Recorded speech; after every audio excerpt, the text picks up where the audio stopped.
Monday morning, mateys. How's everybody doing? Welcome back to me. Welcome back to my home. It's been a mile. It's been many miles since I was at home. Mug of the day is wonderful Glam Breakfast Bowie mug by the Hark Vagrant author. And shout out to Dub on YouTube for being the first one in the chat. Dub on YouTube, dub in our hearts. Hope Uncles Zoran and Ben treated you well last week. Hope they did you well back then. I was in Austin, Texas for South by Southwest. Fantastic time. I was there for 8 crazy nights, dude. Yeah, that's an Adam Sandler reference.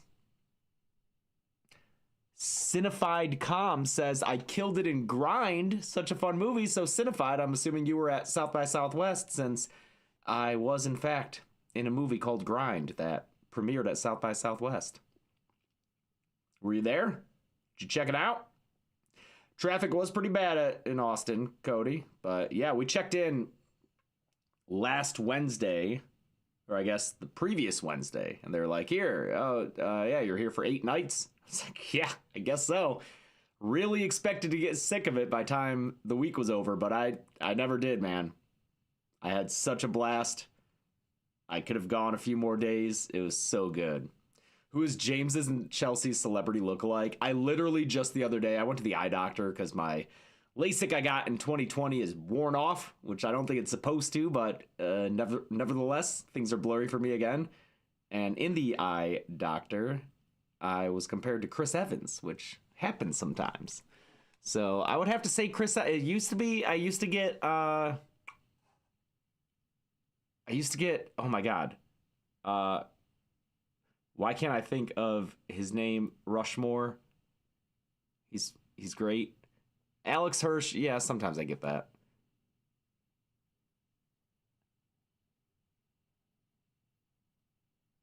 Schwartzman, Jason Schwartzman, thank you very much. I used to get him a lot. Why do I feel like David Dastmalchian kind of replaced Jason Schwartzman? Is that accurate? I don't know if that's accurate. They're both great. I love them both. They're both fantastic. Anyway, I think Chelsea is Anne Hathaway. I think Chelsea is very Anne Hathaway.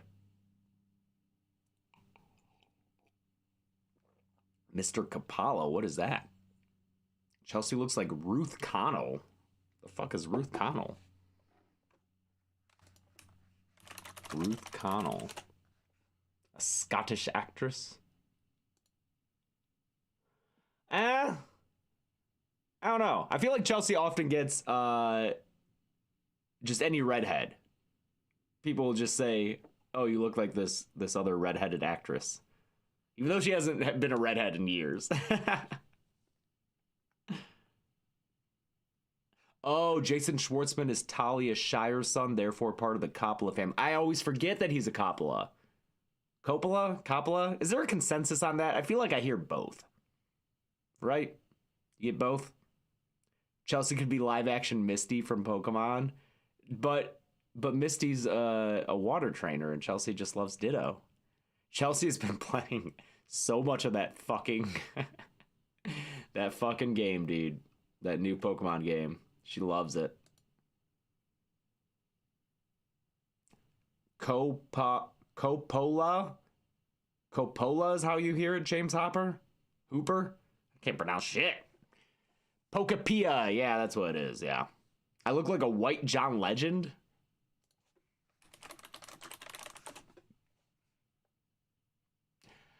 You know what? I won't say you're super wrong. I've never thought of that. Huh. Okay. Wow. Who said that? Hotsy Totsy Carlos? It is the eyes. It is the eyes. Wow. Hotsy Totsy take right there. If I ever meet him, I'm going to be like, hey, man, you know, people have said I'm kind of like a white you. Oh, fun. That's good. That's a new one. That's great. Thanks. All right, let's get to the news. Legendary pull from the Dead Meat live stream. Hotsy totsy. All right, here we go. The Buffy revival is dead. What? Oh, man. I'm not a Buffy fan. I've never really watched the show. What's the one without words? Hush? I've seen that episode. That was good.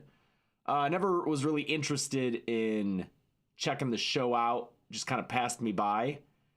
I know it means a lot to a lot of people, and it was obviously hugely successful. It's a staying property. People still reference it. People still cite it as an influence. So you would think that a revival would be a fucking shoo-in, dude.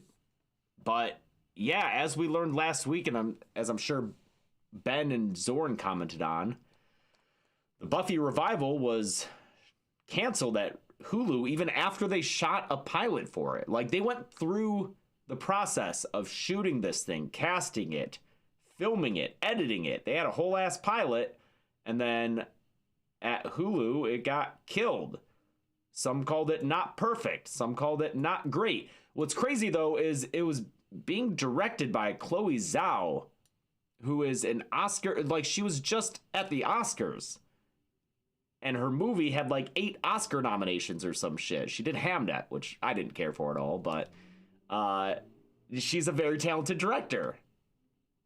And so you'd think with that kind of talent behind the camera, you had Sarah Michelle Gellar returning. Everyone loves her.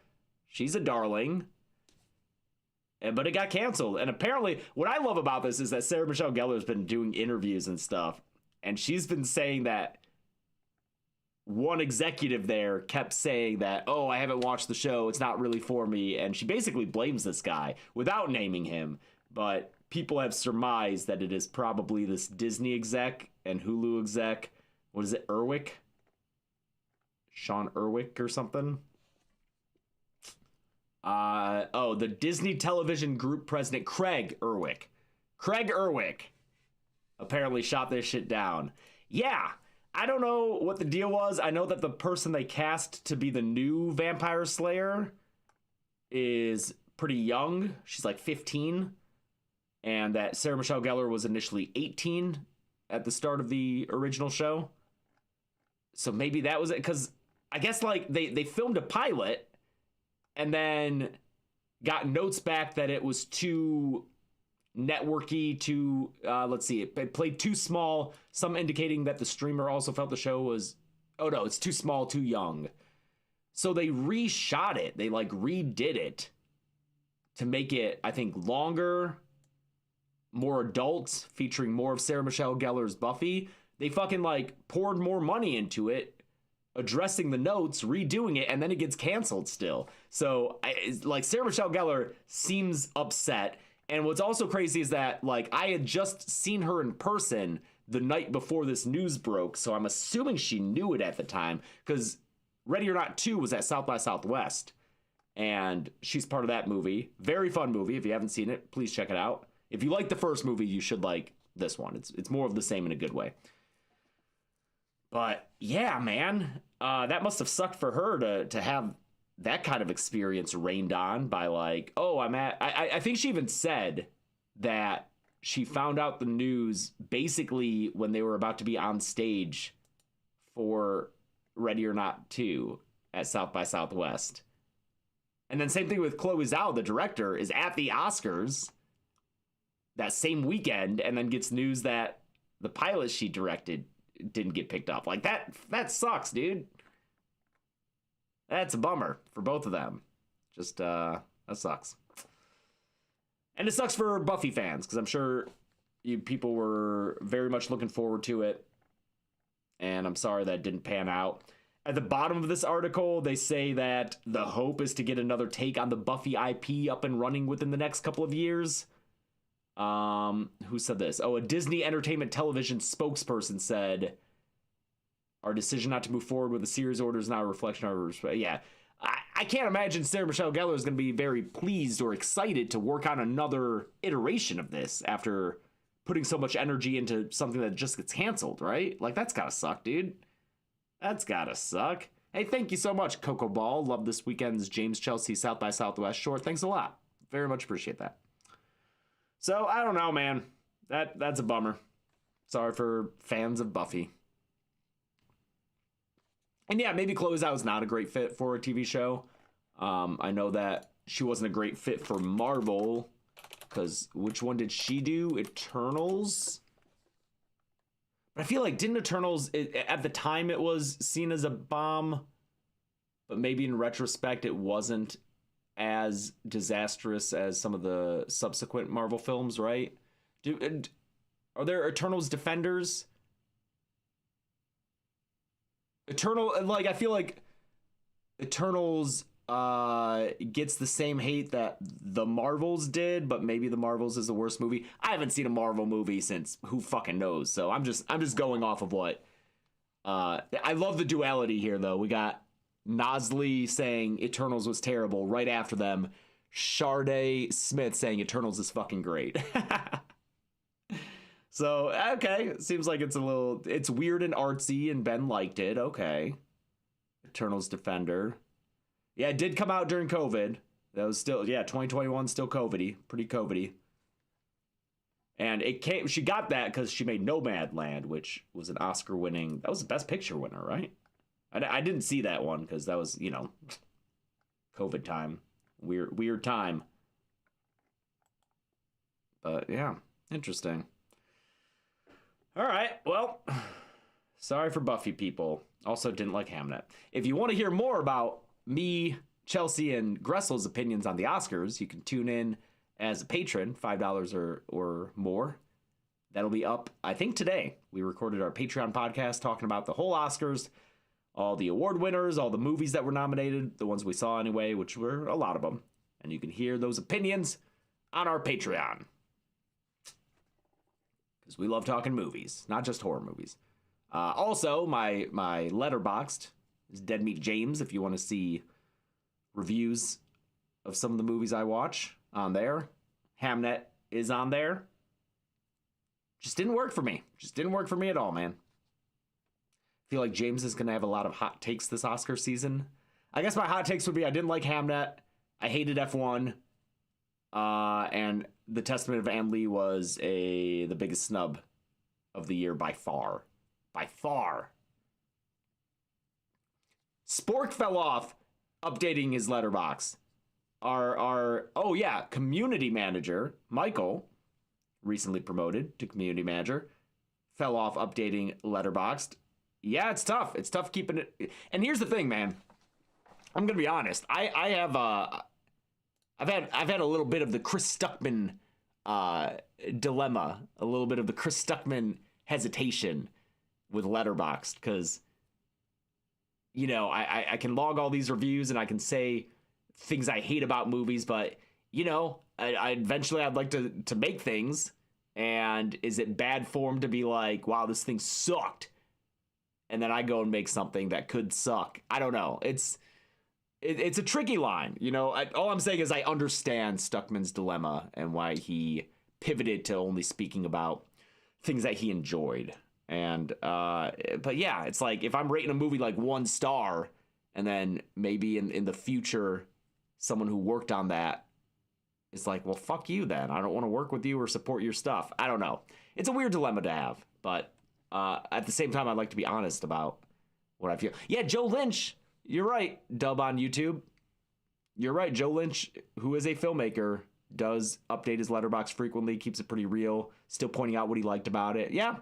I lean towards still doing it, but I mean, some movies that I really didn't like, I don't want to put on blast too much. Like, or at least wait until they've been out for a while. I don't want to needlessly hamper any movie's opening weekend. Mike Flanagan does too. I think Flanagan plays it a little safer, and I'm not saying that in a negative way, but I don't think Flanagan, he doesn't really post negative things, right? Because Lynch will say stuff that he doesn't like. You can just not rate it and write reviews that are less fleshed out thoughts. That is true, Ben. I wish there was a way for me to rate it privately, because I do like having a little rating system so I can go back and be like, oh yeah, what movies did I think were like 3 stars? Most of Ben's reviews are just jokes. Yep. He doesn't really, he puts a heart next to the reviews. Flanagan mainly logs. Yeah, that's what I've been doing, is mainly logging my movies. But yeah, it's tough. It's tough, man. And again, it's not, because I know Stuckman got so much criticism when he announced what he was doing with that pivot. And it's not a matter of like, oh, I want to like buddy up to everyone, so I don't want to say negative things even if I feel about it. It's more of a like recognizing more and more how hard stuff is to make, not wanting to shit on it too much. I can always write in code.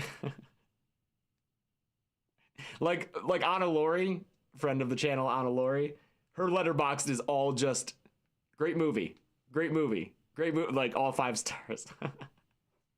Because like, you gotta think, as an actor, you don't want to take the risk of being like, oh yeah, I really didn't like this movie, none of it worked for me, and then you're trying to get roles, and maybe the thing that you would get is from a filmmaker who checks out your Letterboxd and sees that you shat all over their movie, and they're like, well then fuck you, I'm gonna cast someone else, and like that was your chance. Like that's gotta be tough. Thankfully I'm a little more removed from that. I'm not reliant on people casting me in things for a living, but yeah, it's tough, man. It's tough. Anyway, let's move on to the next news, which is Stranger Things Tales from 85. Curious how this is going to do. Did anyone ask for a Stranger Things animated series that takes place between seasons 2 and 3? Probably not, but they made it. And it could be cool. I don't know. I think that's the right time to set the show, because that's when Eleven is just hanging out, being a person with her friends. So you get the most hijinks out of that. The winter setting is unique for Stranger Things. I don't think we had a lot of winter set moments in that show. So, you know, we'll see how this turns out. And looks like the first 2 episodes will screen in a few theaters across the country on April 18th, about a week ahead of the Netflix launch on April 23.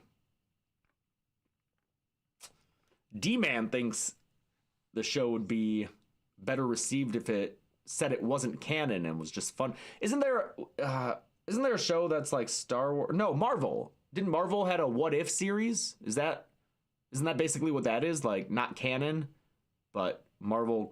You know, you get some people who like are completely turned off by that though. Some people are like, I don't want to watch it if it's not canon.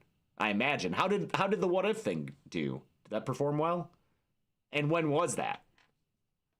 What If is still technically canon with multiverse bullshit. I don't know. Sorry, YouTube. It was fine, pretty much. What If was missed potential. Star Wars has the Vision series. I thought Star Wars had one too. Oh, they talked about Marvel's What If.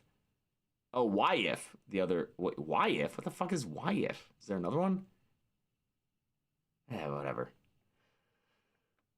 Anyway, Ben got excited about Jeremy Jordan playing Steve. I don't know who Jeremy Jordan is. Ben's in here, right? Brand manager and producer Ben, without whom these live streams would not happen. Oh, no, Odessa. He's playing a new character. That's cool. Odessa, who was in, of course, best known for Until Dawn. Not the Oscar-nominated Marty Supreme. Jeremy Jordan is a Broadway... Oh, he's Broadway royalty. Okay. Yep, there goes Ben. I imagine Ben screaming Jeremy Jordan like Homer screams trampoline. Oh, he's the Newsies guy. Oh, man, yeah, Chelsea and I watched Newsies, I think in December. I don't know. No, that was in January. We watched the movie Newsies, and we had never seen it. It was fine. And then we were like, maybe the musical's really cool. We checked it out and just, like, jumped around in the musical, and I was like, I was hoping it would look different. Looks a little, I don't know. Looks a little young for me. A little gleeful, you know? I know people love it. And maybe if I sat down and actually watched it, it'd be great. But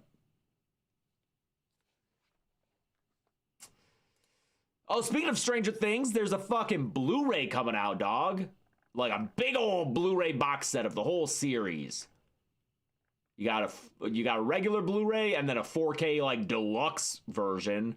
Did I just pre-order that this morning? Yes, I did. So very cool. I'm glad, and it's an Arrow release, so you know it's going to be high quality. They do great work. Always support physical media. I will always champion things coming out on physical media so that you could actually own it. Because if this didn't exist and you wanted to watch Stranger Things and Netflix decided, for whatever reason we're going to take it off, that'd be crazy, but you don't own it. You don't own it until you own it. So very supportive of this giant Blu-ray box set, and that'll make our job easier when it comes to covering Stranger Things 5, which I can't wait to do, because then I'll be done with Stranger Things in my life. Because I don't think I'm going to be following this animated show, and even if I watch it, which I doubt I will, definitely won't be covering it on the channel just because it's too much stuff. So I'm excited for the day that the Stranger Things 5 kill count comes out, and I can stop ever thinking about that show. I enjoyed it. I had a blast. I really liked the finale. I thought it was what it needed to be, and the season overall, definitely a mixed bag. Finale, I enjoyed. It had the emotional resonance that I wanted. It made me cry. I had a good time. But can't wait to just not think about it again. I'm not the only one who did. Get out of here, Johnny Starlight. I'm not the only one who liked the finale. Oh, George Villiers bought Ms. 45 on 4K by Arrow. Nice, dude. Very cool. James Hooper finally saw The Testament of Anne Lee. Did you like it?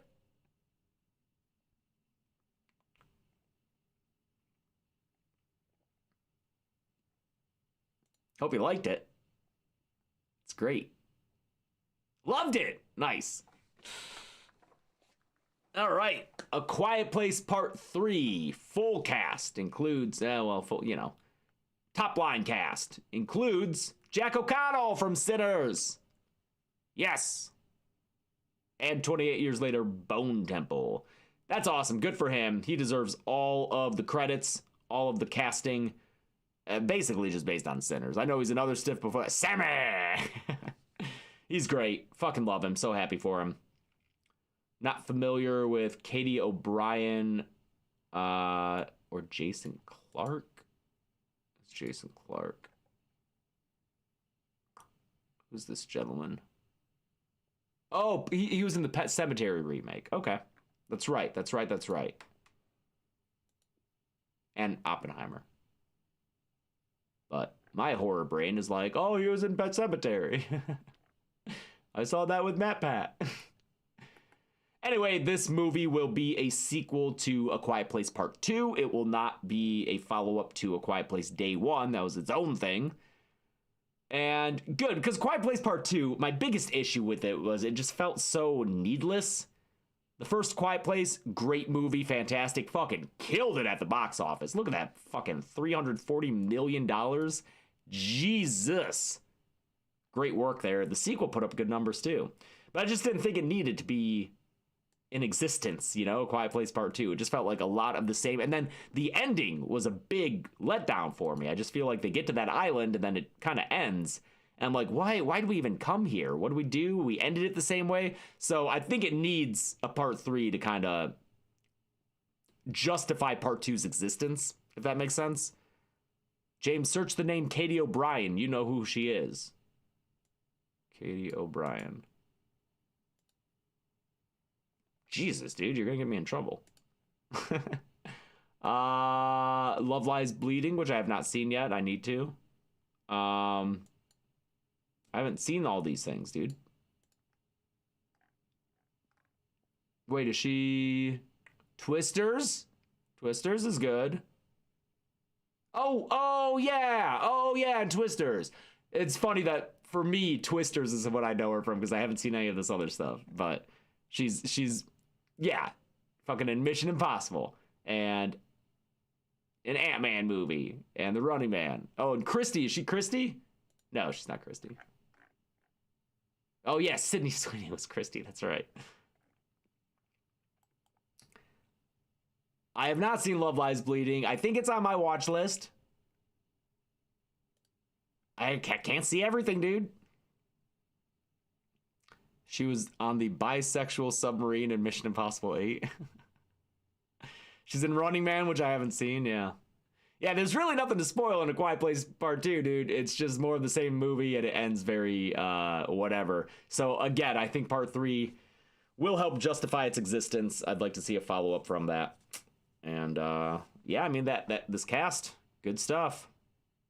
Good stuff. Returning cast from the... Oh, she's Christy's wife, okay. Did I see St. Maud? Yeah, I saw St. Maud. She's not in that, is she? Why are you talking St. Maud, dude? I'll talk St. Maud all day. I love that movie. I did slightly prefer Censor, which doesn't need to be compared to it, but, you know, I feel like they're similar-esque.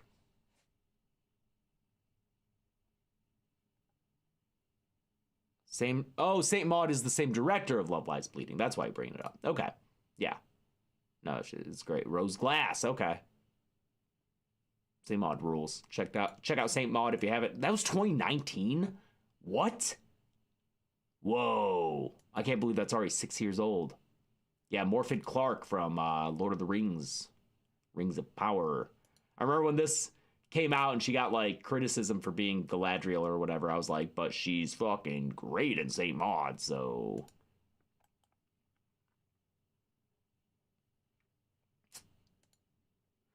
Chloe Okuno, different Chloe, is going to be directing a... it's not Idle Hands, but it is a possessed hand.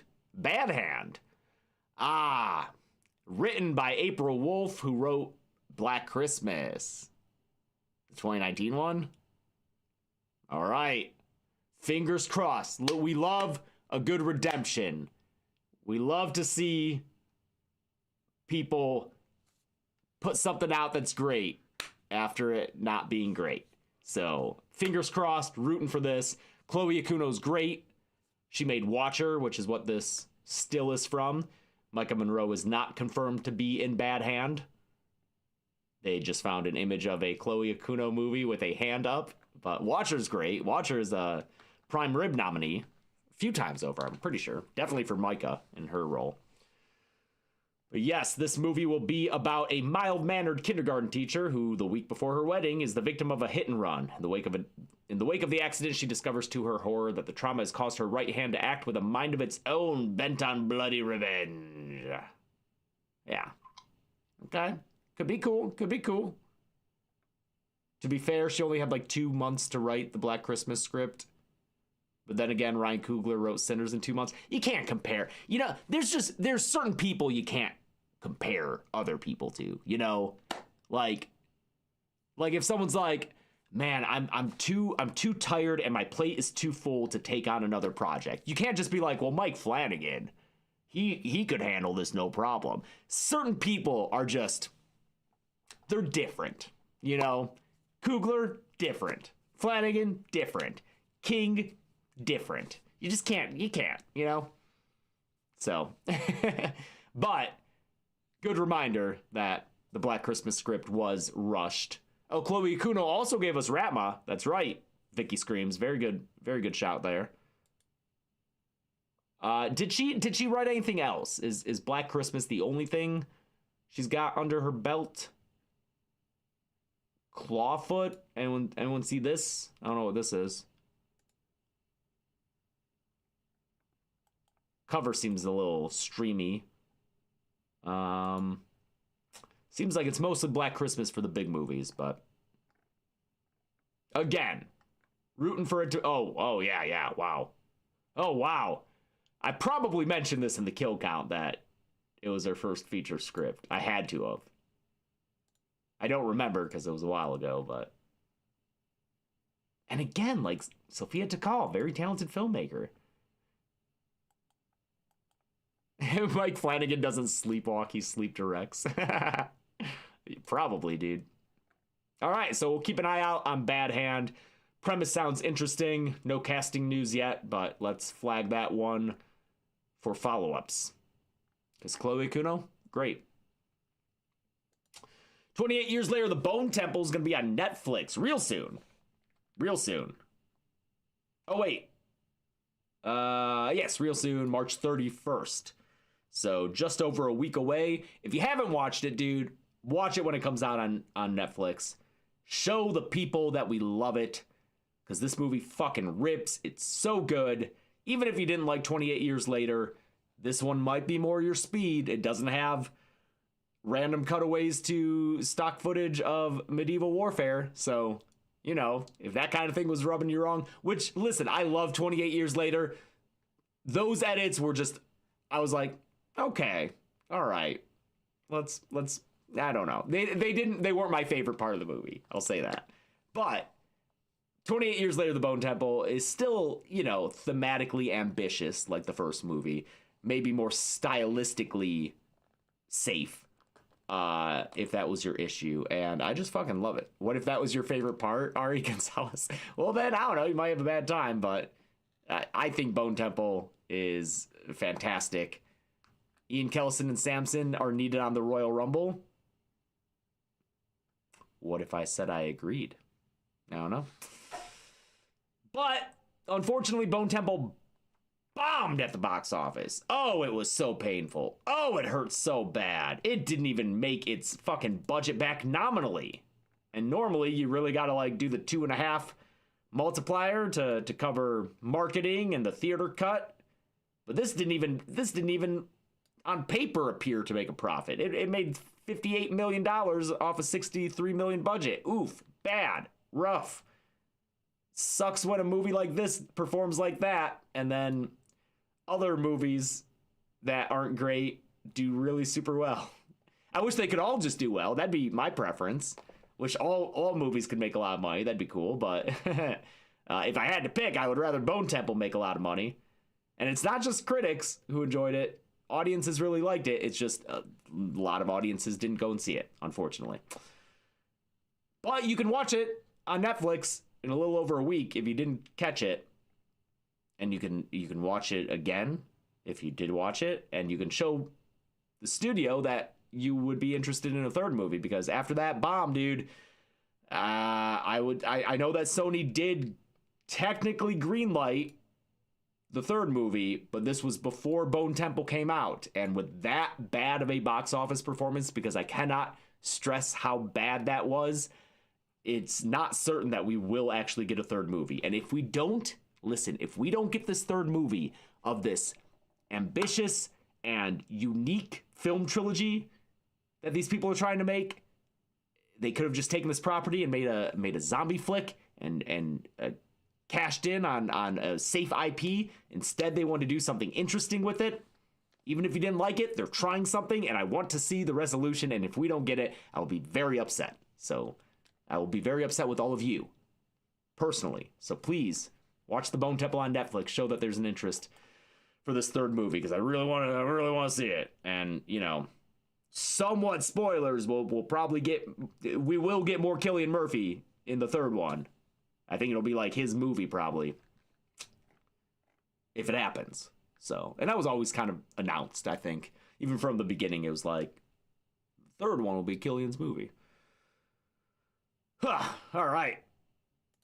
Maya Hawke will be in a Netflix thriller series called The God of the Woods, a multi-generational drama set in the Adirondacks.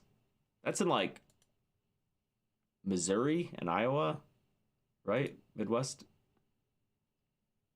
Is that no, that's the New York one. I'm thinking of the Ozarks. Whoops. No, Adirondacks is northern New York. I forget. Sorry. It's up here. It's way up here.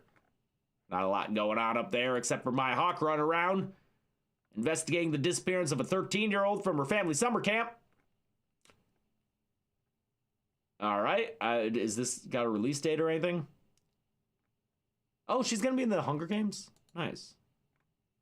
And then she was in Wishful Thinking, which premiered at South by Southwest, alongside Lewis Pullman of The Testament of Anne Lee, and a little story time. Little name-droppy story time for Grind, that movie that I'm in, that currently, by the way, Let's see if it's changed, but let's see. Oh my God, dude, I went here and my heart dropped, but then I realized it's the wrong grind. Oh my God, I saw that splat and that 8. I was like, what? Oh, but it's got a set. Look at this. Look at this difference. Look at this delta, dude. 8% from critics, 79% from fans. 2003's grind. Is a skateboard? Yeah, of course it's a skateboarding movie. This isn't my grind. That's not my grind. That's not my grind, baby. This is my grind. Rocking that 94%. Yeah, great reviews out of this. Deadline loved it. So, check it out when you can. It doesn't have distribution yet, but when it will, I'll cover it. Anyway, for Grind at South by Southwest, you know, I got to do a lot. I got to do some press. I got to take some photos. In fact, you know, let me, you just want to show this, real cool that I got to do some of this shit, man. I never thought. Oh yeah, look at this. Look at this fucking like Vanity Fair style photo of the cast and crew of Grind. Pretty good. Pretty good, man. Barbara's there. And then I got like an individual one too. That's my headshot. Yeah, look at that. That's me. Very cool. I wish that they upload more than one, but they can't. They took so many pictures that day. So I get this leany guy. Oh man, you can really see the salt coming out in my hair. Look at that. The light's reflecting off that. Anyway, can you button the shirt up though? Hell nah, dude. Yeah, maybe I should have. I think it looks okay. Anyway, the day that we got these photos and did some interviews and stuff, it was like a picture day for everyone who was in movies in South by Southwest. So we're just walking down halls to other rooms, and like I walked by Finn Wolfhard, who was there for a movie, and I made eye contact with him, and I've just studied so much of his stuff and like covered so much of his shit that I'm sure it's like when sometimes fans meet me, and Ben says the shirt isn't even that unbuttoned. Ben's navel is on display half the time. His shirts are so unbuttoned. But I made eye contact with Finn Wolfhard, and I almost was like, hey man, what's up? Like real casually, like I knew him. But I didn't, because he does not know me, and I'm glad I did. I just walked by him. But we were standing there in the hallway waiting to take pictures, and someone was like, oh, Lewis Pullman's down there. And I was like, would it be rude to go talk to him? And they're like, nah, do it. So I walked up to Lewis Pullman, and I was like, hey, Lewis, I'm James, big fan. I'm in a movie here so far, so well, I got to say that the whole time, which is really cool. But I was like, hey, man, Testament Van Lee, biggest snub at the Oscars. Biggest snub, like, that movie rules. It's my favorite. And he was so nice. And then the person next to him was like, I know, it was so good. And it's Maya Hawke. I didn't even see her when I walked up to Lewis Pullman. But they're in a movie together, wishful thinking. So she like jumped in on the conversation. And she was super nice, and we just like talked about Ann Lee for a little bit, which again, one of my favorite movies of the year.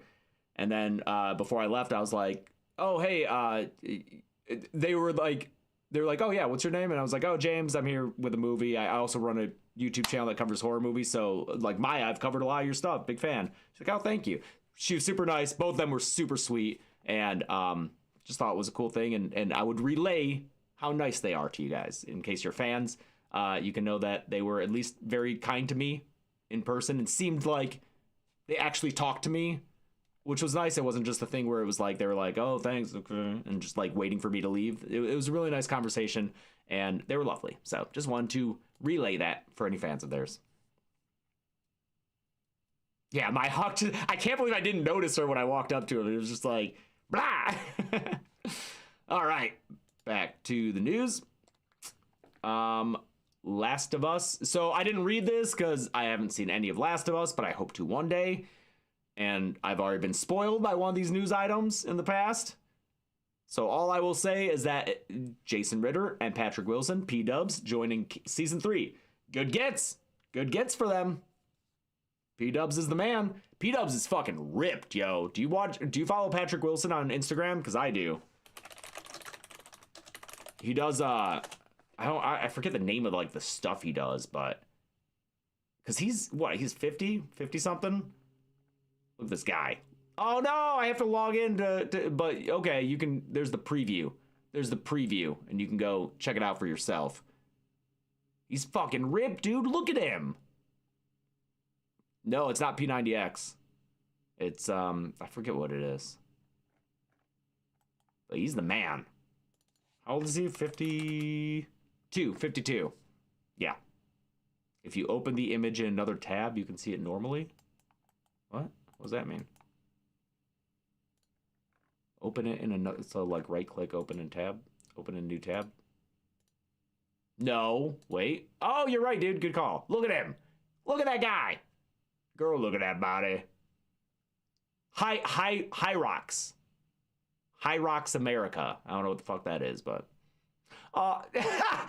This tough comment from Verifarmig AI. Oh, that's so funny. His Conjuring co-star. I didn't even notice that. That's so fucking good.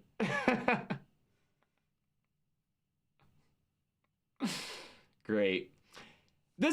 I wanted to shout this out. The Terror Season 3 sets a release date. I have not seen The Terror at all, but it looks like it's an anthology series. Each season is its own thing. And dude, I'm pumped for season 3. Even if I don't watch the first two, I might try to check out this one, because this is called Devil in Silver, and it's based on a book that I read years ago by Victor LaValle. And I really like the book. It's about a guy who, through a combination of bad luck and bad temper, finds himself wrongfully committed to a psychiatric hospital, which is filled with patients working against him, doctors harboring grim secrets, and perhaps even the devil himself. I really enjoyed this book. It was fun to read, and I remember tweeting about it, and Victor LaValle, the author, tweeting back something about, I think, being like, I feel like I said something about I'd love to see it on screen, and him being like, oh, it might happen, which, if this has been in development for that long, I mean, that was pre-COVID that I read that, so if that's true, that's like 7 years, but that's how long some things take, maybe, or maybe it was a different project, who knows, but I'm going to keep an eye out for this. Because, again, I really like the book, and I really remember wanting to see a screen version of it when I read it. And you got Dan Stevens, who's phenomenal. He's great. CCH Pounder, also great. She's in Psycho 4, the beginning. Asif Manvi, okay, cool. Stephen Root. Oh, Marin Ireland. She was in Birth Rebirth, is that right? Yes, she's phenomenal. I think she's a Prime Rib nominee, actually, for Birth Rebirth. She might be. Is Victor the LaValle from Ready or Not? That's LaBelle. What a cast. This is a great cast, dude. Very good. Psycho 4 was actually pretty good. All 4 Psycho movies are worth watching. None of them are, like, bad sequels, you know? Who was she in Psycho 4? Yeah, she's a radio show host. Andy Liu, yes, she was a nominee. Awesome. Great cast. And Karen Kusama will be directing the first 2 episodes. So, very cool. And Ridley Scott is a executive producer. Wow, can't wait for this. What, do we have a date for it? I mean, that's what, yeah, so that's release date. This spring. Oh, soon then. Is there an actual date? The headline says date.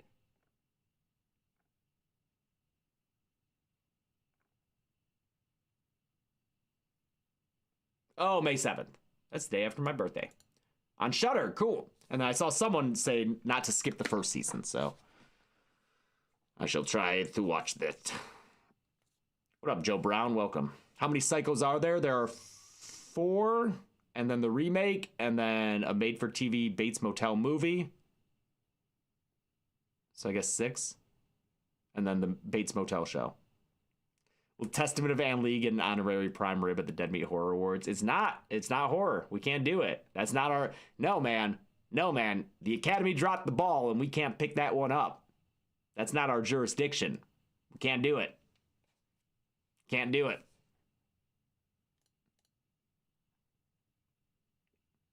Thanks, Dr. Brown, bro. I've not seen John Carpenter's Vampires. But Carpenter, always interesting. The Mummy 4 directors, Radio Silence, says that they're going to emphasize practical effects over CG. There's a whole article about that? Okay. Scheduled for release May of 2028.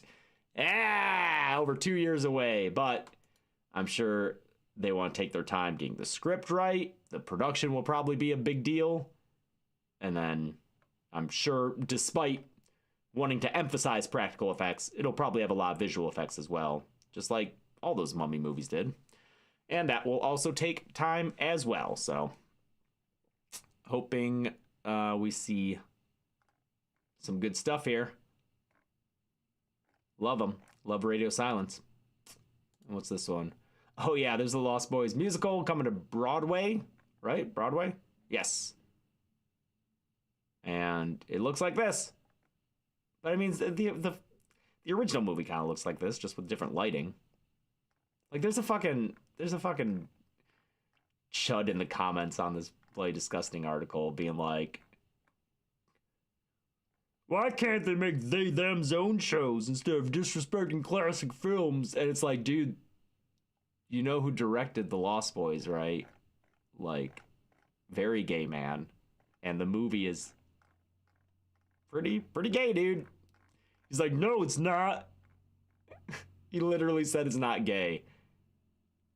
Dog, Lost Boys is such a gay movie. the they them vampire's gonna get ya. Anyway, it's such a silly property to be like, wow, they made it gay. Like, dude, do you see the chemistry between Michael and was it David?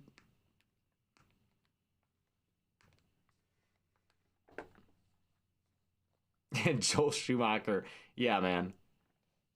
Go look at his Batman.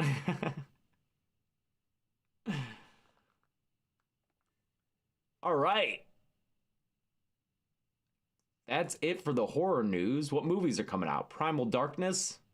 Don't really know this one, but a host of a popular outdoor series sets out to track down the predator responsible for a series of cattle attacks in rural Nevada. And the mystery deepens when he uncovers footage depicting the final moments of two missing university employees. Hour 15, okay. Is it found footage? Might be found footage, I don't know. Don't know this one, but if that sounds interesting to you, I don't know what happened there. Little glitch. So, The Serpent's Skin. This morning I was looking through these, and this one, I don't know, the pink jumped out at me, maybe. Two young women form a romantic bond after discovering they have supernatural powers. And I was like, okay, what is... So I watched this clip. Dude. Bless movies like this for existing. This feels like prime, like... Feels like prime commentary material. You know, like an MS, like Mystery Science Theater material. And maybe it's better than that, but like, look what we get here, dude. Like, the eyes start, I mean, I don't know what this guy's doing with his neck, first off. But like, the glowy eyes.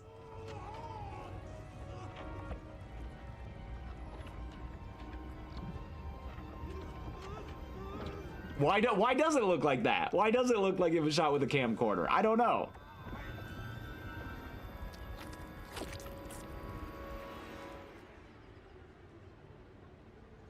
It's okay.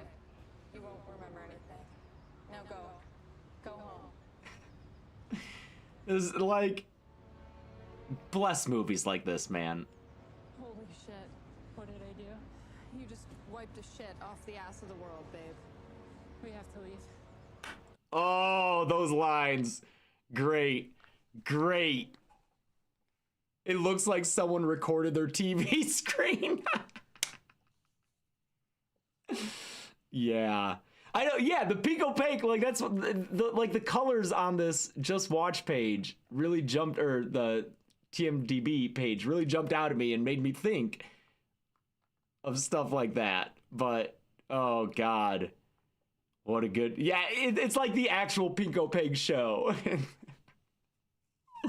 Oh, good stuff, dude. Good stuff. Bless them. Bless movies like that. I better mention Lost in the Psycho 3 kill count. You know I will, dude. Come on. They Will Kill You. Probably the biggest horror movie releasing this week. This was at South by Southwest, but I skipped it to see some other stuff that didn't have distribution. Because I figured I'll probably see this on my own in theaters. Talked to a lot of people who did see it and they liked it. So I'm excited for it. I'm curious to see how it differentiates itself from Ready or Not, because that first trailer definitely made it feel like it was another Ready or Not type movie.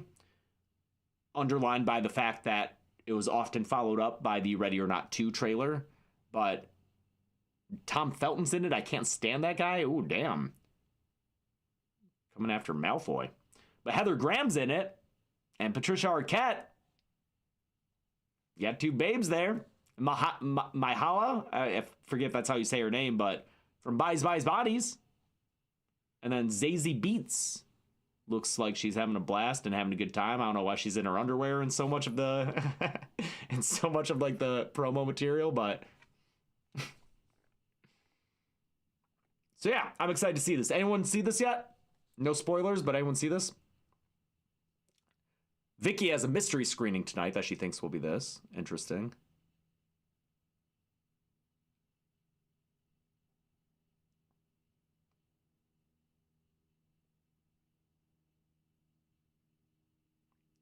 Zazie's character is like Aaron from You're Next. Yeah, that's the thing, is the trailers, the premise seemed Ready or Not, but in Ready or Not, Grace is not equipped at all for it, which I remember was a thing that kind of disappointed some people back when that movie came out, because the poster has her standing there with the bandolier, and people thought she'd be like fucking killing all those family members one by one, but that wasn't the case. Grace was just like trying to survive. This movie looks like it's someone who they didn't expect to actually be able to fight back and kick a lot of ass. So yeah, I bet this is like Ready or Not mixed with You're Next a little bit.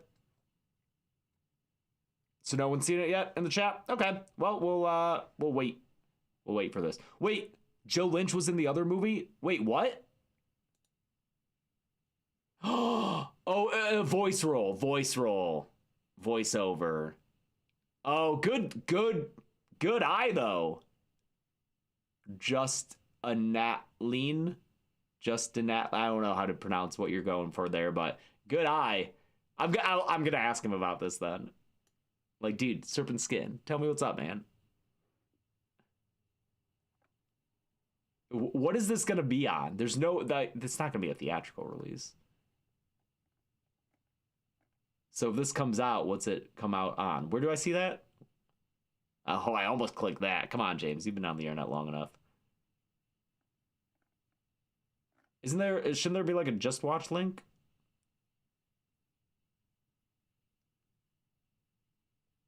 Tubi, I bet. Go to releases in the drop down. Where's that? Ben, where's the drop down releases? What? Where?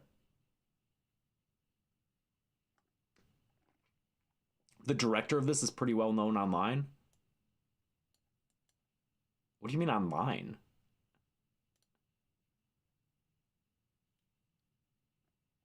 Oh, they did T-blockers. Oh, okay. And they did... Wait, no, this is not Chelsea Stardust. Satanic Panic. This is Satanic Panic? Okay. So they have done stuff. Okay. Got it. They're only 21. Oh, dude. No problem. No problem. Sure. Make that movie as a 21-year-old. Man, you got so much fucking time.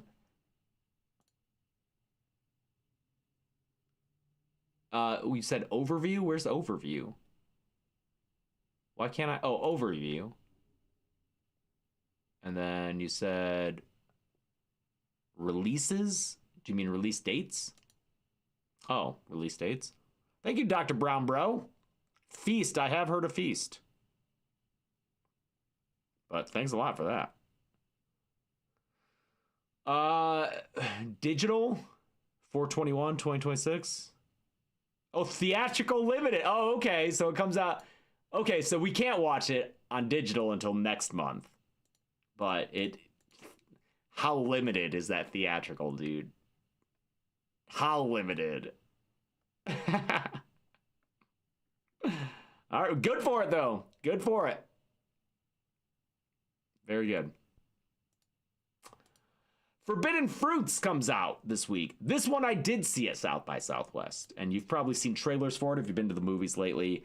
I know I said earlier I don't like shitting on movies, so I won't, but it didn't work for me or Chelsea. But lots of people who we talked to who saw this movie at South by Southwest loved it. So do not take our word for it. See it for yourself. Decide for yourself. Diablo Cody's a producer on it. I thought she had written it until I was in line to see it when I found out she didn't. Meredith Alloway is the director and writer. Does she do anything else that I know? No, I'm not familiar with these. It's very stylized. If you're a big Diablo Cody fan, you might dig it. Cast, pretty good. I think Lily Reinhart really does a great job. I logged this on Letterboxd. I logged it. I don't think I rated it, though. I'll wait until after it comes out and let people see for themselves. All I'll say is that, yeah, it didn't quite work for me in Chelsea. And, oh, my audio up a little bit? You need that? Okay. Is that better? Is this the entrepreneur store in a mall kind of witch movie? Yep. Not really entrepreneur. They work at like a high-end fashion place, but... Oh, is she not a YouTuber? Is Meredith Alloway a YouTuber? I'm not sure. Is it me or do we get more of these now lately than kill counts? Do you mean weekly live streams? Well, you get those every week. And as I said so many times, the kill counts will be not every week the first 3 months of this year. So yes, technically you do get more of the weekly live stream than the show that I said would not be weekly. Yes, that's correct.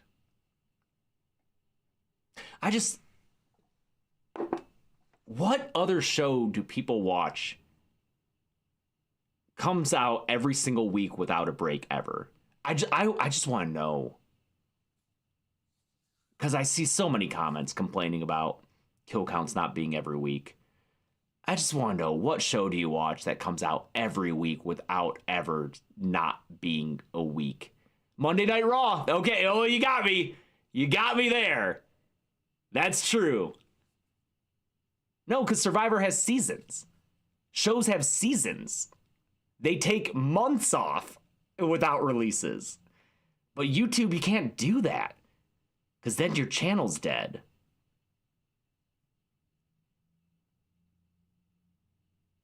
One Piece? One Piece doesn't have seasons? One Piece doesn't take breaks to make...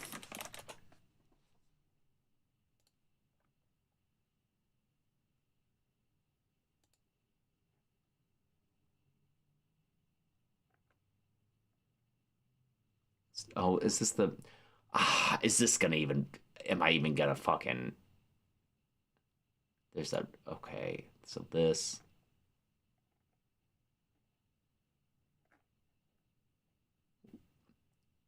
Why is this table all fucked up? Let's see. Oh my god. Okay, One Piece is... Alright. Okay. You got me with the One Piece, dude. Holy shit. What? Oh, look at this big ass break. Look at that. They took 4 years off, dude. So... But still, what the fuck? Why? Wait, what? What? That's episodes? Episodes 118 in a season? What? Why? But but this one's only got 14. What the fuck is this show? I can't even begin Get out. I can't. No. This is the most I've ever dipped my nose into One Piece. And this is just how? 11. No. Nope. Anyway, most shows take breaks for months in order to have weekly releases for months. We do what we can with the kill count, and I don't know if people think that it, because, you know, granted, we are not a show, but we are a show. Like, it's a lot of work, dude. It's not the same kill count as me in my apartment, just shooting off jokes.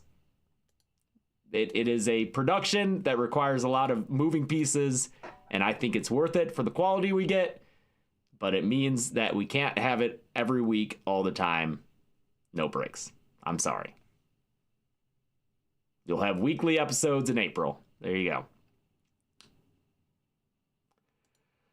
Last movie here coming out this week. Okay, so Touch Me, we saw at Overlook Film Festival about a year ago. This is good stuff, dude. Oftentimes movies say that they're horny or erotic thrillers. That's how they market themselves as. Suitable Flesh from Joe Lynch. Bone Lake. All, you know, somewhat horny, but like, usually I'll watch them and be like, could be hornier. Touch Me. Touch Me is as horny as you can imagine. And it's slightly weird for me to talk about this because Olivia Taylor-Dudley is a friend. And she is the lead in this. She's very good. It's a brave role, but it's such a unique role. Those are tentacles. These are tentacles. This is tentacle porn the movie, pretty much. So Olivia is the nicest person. I love her. Does a lot of work with 5SF, 5 Second Films, and that whole crew. So she's in Dude Bro Party Massacre 3, friends with Zoran and all them. But yeah, she is great in this movie. Everyone is. I really liked Marlene Forte in this. Here, I'll fucking watch the trailer for this. Brian invited us to his house for the weekend. Didn't he, like, really hurt you? My lady, you're such a prepossessing sight. What in the Shakespeare does that mean? Also, the guy with long hair, he's from the Evil Dead remake. I think, right? He's Eric, the guy who, like, keeps reading from the fucking book. Once I get him going, I ain't ever. He's so hot. I mean, the tracksuit thing's a little weird, but look at him. Now, Craig, it is true what Joey says. I suppose I have the capability to be dangerous. Shall we have cross-species intercourse? I feel like these days it's impossible to deny the existence of aliens. I just never thought the way that I'd find out would be live-action hentai.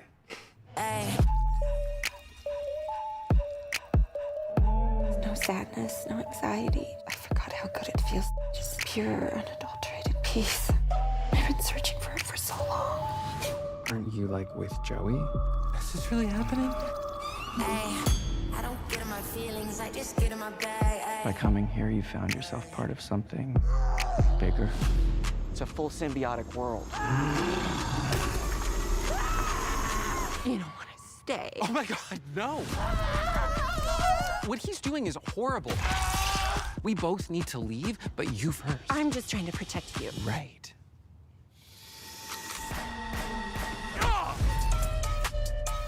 Brian's mine. You hate seeing me happy. Oh yeah, there is some crazy gore in it too. I am saving the planet. I must devour Craig.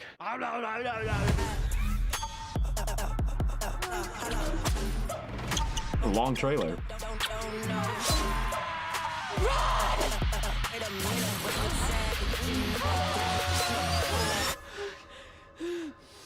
What the fu- I'm back. anuses are open. Excellent. It's a very funny movie. I forgot that there's some crazy fucking gore in it. Very stylized.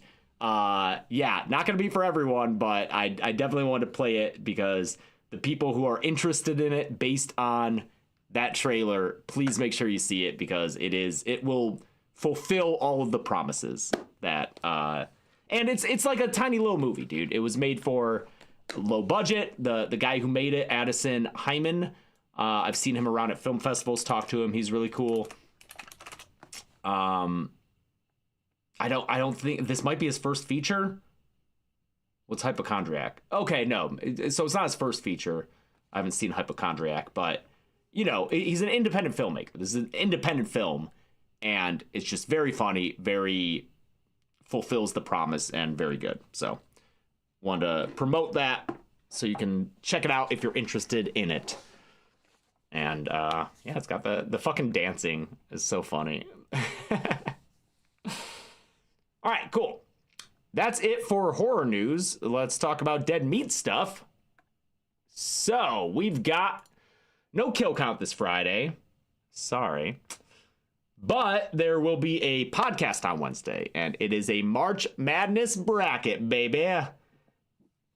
I think Chelsea talked about what the bracket is on Twitter, so I can speak about it publicly. Instead of taking characters and making a bracket of worst best friend, worst husband, whatever, we have a bracket of horror tropes.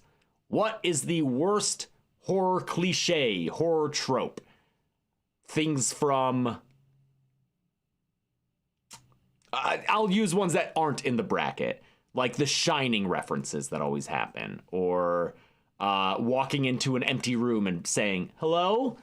Those aren't in the bracket. We talk about them and why they're not in the bracket, but we have 16 horror cliches going up against each other, and each time we battle head to head, figure out what is the worst trope between the two, and until we get to the worst trope of them all.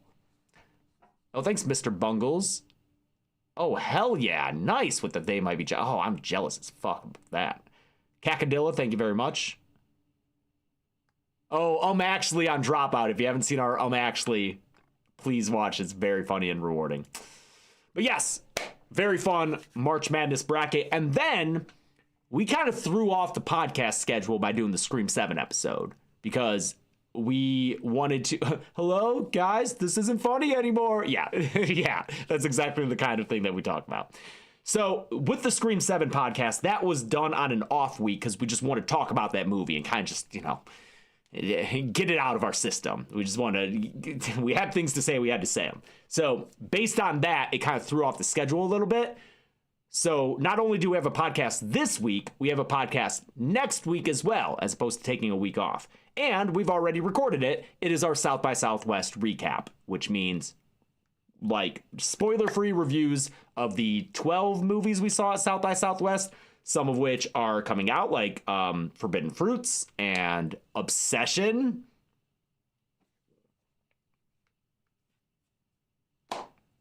Obsession is already my favorite movie of the year, or horror movie at least, and probably movie. It fucking rules, dude. Fuck, it's so good and scary. Oh my god. Screaming in the theater. Yes, Obsession. And like, first 10 minutes, maybe even 15, I'm like, is this really gonna live up to the fucking hype? People have been hyping this to shit. Oh, and then it did. It did so much, man. Oh, so good. Obsession's great. So the episode on April 1st, I think, is the Wednesday, will be our South by Southwest recap, talking about the festival as a whole and the movies we saw. So tune in for that. That'll be really fun. That week, we'll also kick off year 10 of Dead Meat with the Psycho kill count. Psycho 1960. That will be coming out on April... What was that? April... Would it be 3rd? If I'm doing my math right. Yes, April 3rd. We will be covering the Psycho series of films on a every other week basis.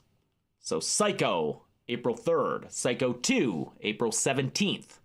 Psycho 3, May 1st. Psycho 4, The Beginning, May 15th. And then Psycho, the 1998 remake, on May 29th. That is the Psycho series on the kill count. In between, we will have other movies being covered. Yes, we are covering this like VHS, because we figure if we do 5 Psycho movies back to back, not everyone's going to be interested in that, especially since those middle ones are all sequels from the 80s and 90s, and people tend to tune out when it's that. So we're gonna alternate them with other movies that will probably appeal to a different audience who might not be into Psycho. So, for instance, after Psycho 1, on May 10th, will be the kill count for Five Nights at Freddy's 2. Yep. Meaning I've had to watch that movie a lot lately.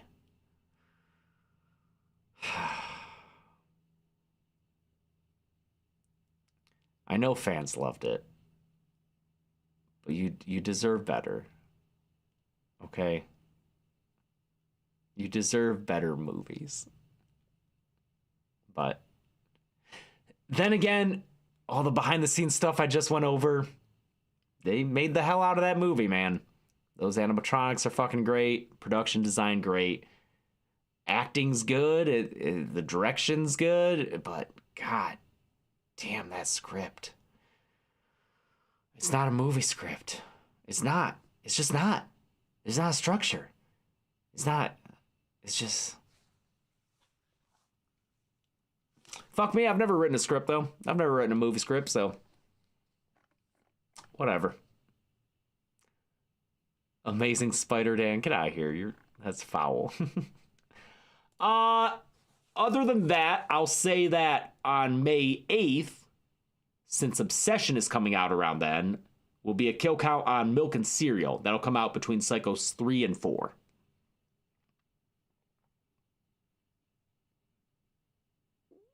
I'll say that. That's where I'll leave it at for the previews. Yes, Chiara Crow. Thank you for asking.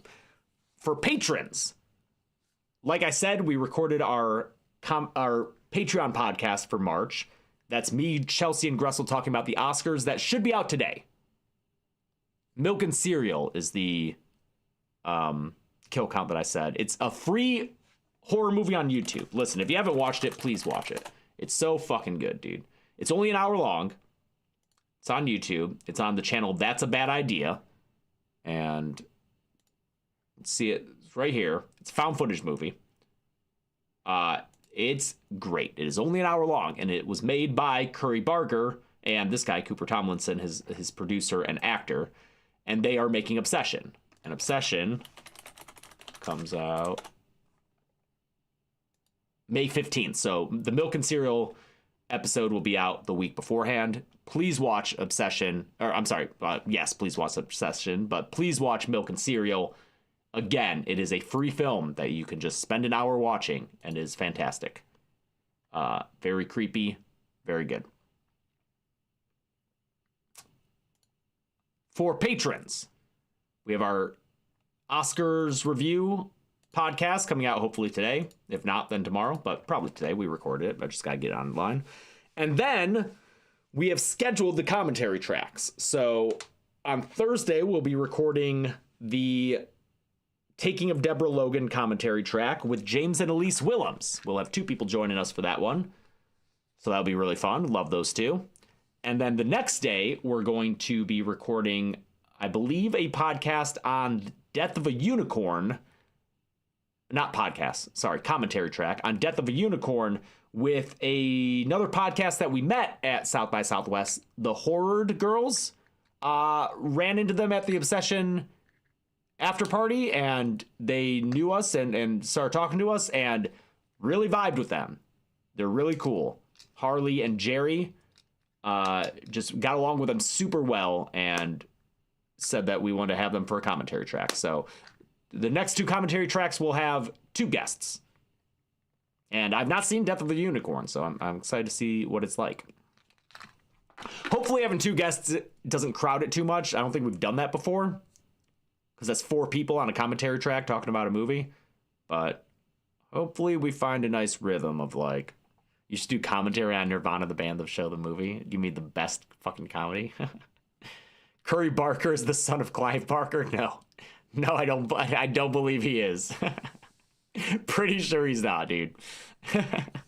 He's not. Any update on the monkey kill count? We plan on having that soon. I saw people asking about Undertone. We saw Undertone. They really hyped that up as like a really super scary movie, which is always a risk doing that. I mean, it worked in that it did a good opening weekend, especially compared to its budget. It's fine. It just didn't. I really wanted it to be like blow me away. It didn't.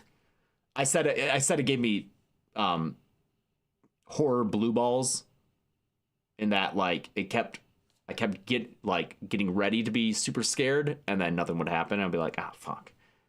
Oh, we did have 4 people on the Tusk commentary track. Thank you for that, Alex. So Undertone it's fine. The audio design is incredible. The actress who leads it is very good. So plenty of stuff to watch and enjoy. We did do an interview with Ian Tuason, who directed it. And Ben, we need to get that clip out on socials. They're asking about it. But because the interviews tend to perform if it's not like a huge name like Samara Weaving, what we're going to do with that one is just release a clip on socials and then put the full interview on Patreon. So there's another benefit for patrons. Will be this like 15-minute interview we did with Ian Tuason about Undertone. So if you're interested in that, you can see that. I don't know what tier we're doing that. Probably 5. I feel like 5 gets a... I don't know. We'll talk about it. Anything else? Watch the interviews, Fetus. Oh, when are we getting the year 8 and year 9 supercuts? We didn't do the year 8 ones? I'll try to get those arranged. Our editors are constantly working, dude. Our editors are... A Curry Barker interview would be great. We talked to him at the Obsession After Party. We were like, hey, man, we have a podcast. Would love to have you on it. And Cooper Tomlinson knew who we were, or knew the channel. So I hope to get them for an interview. Yeah, absolutely. Oh, We Hate Movies. Thank you. I saw people ask about the Rumpelstiltskin. Yeah, we were trying to arrange the Rumpelstiltskin. We edited them, or got some of them at least, but never got notes. Oh, wait, what? What? Did you not get notes on? I'm sorry. Rumpelstiltskin, we were trying to arrange with We Hate Movies when they were in town. That was when me and Chelsea both got sick, so we couldn't record it. Oh, year 8 Supercuts. Thank you. Okay. Supercuts needs notes. Got it. So we will do a virtual podcast with them, like a Zoom or whatever recording, because we made them watch Rumpelstiltskin. We've still got to schedule that, which means, God, it's been long enough to where I think we'll have to watch that fucking movie again. But that should still be coming. Anything else? I don't know Hack the Movies. I don't super know Cinemassacre, but I forget if I've mentioned this. I know I've mentioned it to patrons. We will have another season of What's Your Favorite Scary Movie out sometime soonish, within the next few months. I've already recorded one of them, and the theme of this season will be horror YouTubers. So the one I recorded is with CZ's World, and we talk about Triangle. And I've been trying to schedule the rest of them with other horror YouTubers. Horror YouTubers specifically, not podcasters or TikTok or Instagram. People who have YouTube channels and maintain them. I tried to get people who have been doing it for a long time, especially people who have been doing it longer than me.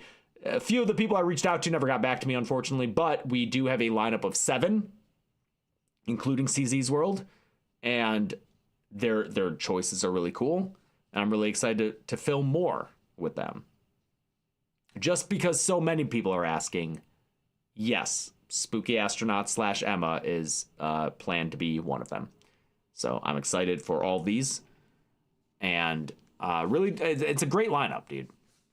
And their movie picks are a lot of fun, and I want to record all of them before we start releasing them, just because they are a little edit intensive, but hopefully those will be coming out within the next couple of months, maybe over the summer. I don't know. And the Royal Rumble, the Horror Rumble, may come to you a little bit sooner than the summer, just a little bit sooner, but close to the summer. But we are, Team Foundation or Team Ice King? Definitely Ice King. I'm not going to side with that bald fraud. I feel like having The Rock in the picture is just, so many more people went with Ice King. Yeah, Ice King, dude. Ice King for sure.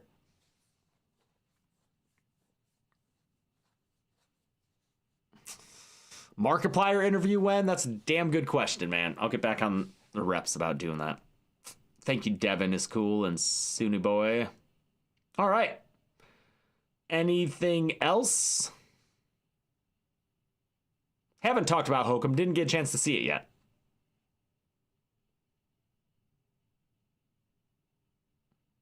Favorite non-festival thing I did in Austin?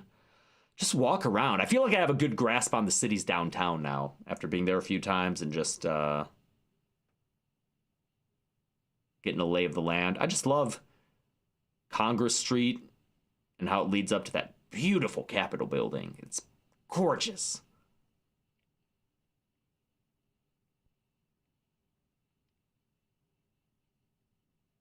Yeah, it's a nice grid system that's very easy to understand.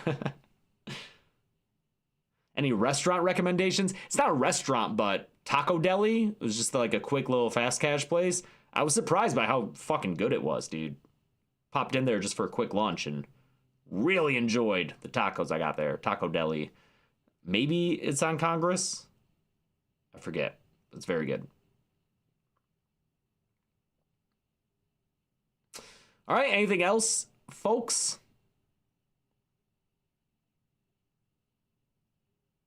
Oh, and I got a lobster roll at one of those lobster roll places. I wish I had a lobster roll right now, man. Whew. Oh, God, just big, meaty chunks of lobster and butter on a wonderfully toasted bread. So good. All right. That should be it. I got stuff to do. I'm going to go record some Patreon cameos. If you are top tier on our Patreon, hit me up with what you want for your cameo video, because I got to do those. I'm going to do those now. So, thank you. Good to be back. Had a blast at South by Southwest. Like I said, I could have done it a few more days. Turns out I'm built for movie festivals, man, because it's just watching movies, going to parties, and networking. Probably my 3 favorite things. So, I love festivals, man. You fucking put me in, coach. Real good. Ben's like, please don't go for another week. We need work done. Michael said, I love 2 out of 3 of those. You don't like networking? Are y'all doing Frightmare this year? No. Tell them to have us back. We love Texas Frightmare.